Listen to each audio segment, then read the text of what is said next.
कभी सोचा है कि कैसे एक पार्ट अमेरिका में बनता है, दूसरा जापान में, और वो यहां आकर एकदम परफेक्टली फिट हो जाते हैं? इसका राज जानते हैं? एक बहुत ही खास, एक सिंबॉलिक लैंग्वेज में छिपा है। इसे बनाया ही इसलिए गया था कि जो भी डिज़ाइन दिमाग में है या कंप्यूटर पर है, वो असलियत में भी ठीक वैसा ही बन सके। तो इसे समझने के लिए सबसे पहले हमें मैन्युफैक्चरिंग की एक बुनियादी, एक फंडामेंटल प्रॉब्लम को समझना होगा।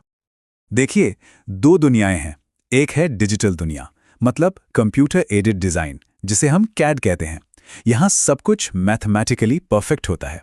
अगर किसी चीज़ का माप 10 है, तो वो ठीक 10.00 अनंत तक 10 ही रहेगा। लेकिन फिर आती है असली दुनिया, फिजिकल वर्ल्ड। यहाँ मशीनें हैं, मटेरियल है, और यहाँ परफेक्शन नाम की कोई चीज़ नहीं होती। यहाँ 10 का मतलब 10.1 भी हो सकता है, या 9.9 भी। और यही जो गैप है, एक परफेक्ट डिज़ाइन और एक असल पार्ट के बीच, यही सबसे बड़ी दिक्कत पैदा करता है। तो सवाल उठता है कि इंजीनियर्स ने इस कम्युनिकेशन की खाई को पाटने के लिए सबसे पहले क्या किया? तो उन्होंने एक तरीका निकाला। उन्होंने अपने मेजरमेंट्स में कुछ एक्सेप्टेबल लिमिट्स, मतलब टॉलरेंस, जोड़ना शुरू कर दिया। अब ये सुनने में तो बड़ा सीधा सा लगता है ना? कि भाई 10 बनाना है तो चलो 0.1 ऊपर नीचे चल जाएगा। लेकिन इस सीधे साधे प्लस माइनस सिस्टम में एक बहुत बड़ी छुपी हुई कमी थी। समस्या ये है कि माप लेना कहाँ से है? उस किनारे के ठीक ऊपर से, या नीचे से, या फिर बीच से? अब सोचिए, अगर हर कोई अपनी समझ के हिसाब से मापेगा तो हर बार मेजरमेंट अलग आएगा, और नतीजा क्या होगा? सिर्फ कंफ्यूजन और कुछ नहीं। और यही इस बात का सार है। मतलब एक ही ड्राइंग अगर 10 अलग अलग लोगों को दी जाए तो 10 अलग अलग पार्ट बनकर तैयार हो सकते हैं।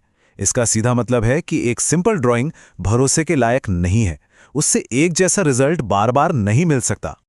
तो चलिए अब बात करते हैं उस सॉल्यूशन की, जिसे इसी कंफ्यूजन को, जो कि बहुत महंगा भी पड़ता था, उसे जड़ से खत्म करने के लिए बनाया गया। और वो सॉल्यूशन है जियोमेट्रिक डायमेंशनिंग और टॉलरेंसिंग, यानी GD&T। ये सिर्फ नंबर और साइज के बारे में नहीं है। ये अपने आप में एक पूरी भाषा है। एक ऐसी भाषा जो किसी भी पार्ट के शेप, उसके ओरिएंटेशन और उसकी एग्जैक्ट लोकेशन के बारे में सब कुछ बिल्कुल साफ साफ बताती है। तो ये भाषा करती क्या है? देखिए, ये पक्का करती है कि एक ड्राइंग का सिर्फ एक ही मतलब हो।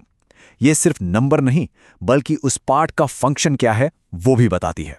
और सबसे बड़ी बात, ये सुनिश्चित करती है कि पार्ट कहीं भी बने, वो आपस में फिट होंगे ही होंगे। इससे गलतियां कम होती हैं और वेस्टेज भी बचता है। मतलब ये इंजीनियरिंग को अंदाजे के काम से निकालकर एक एग्जैक्ट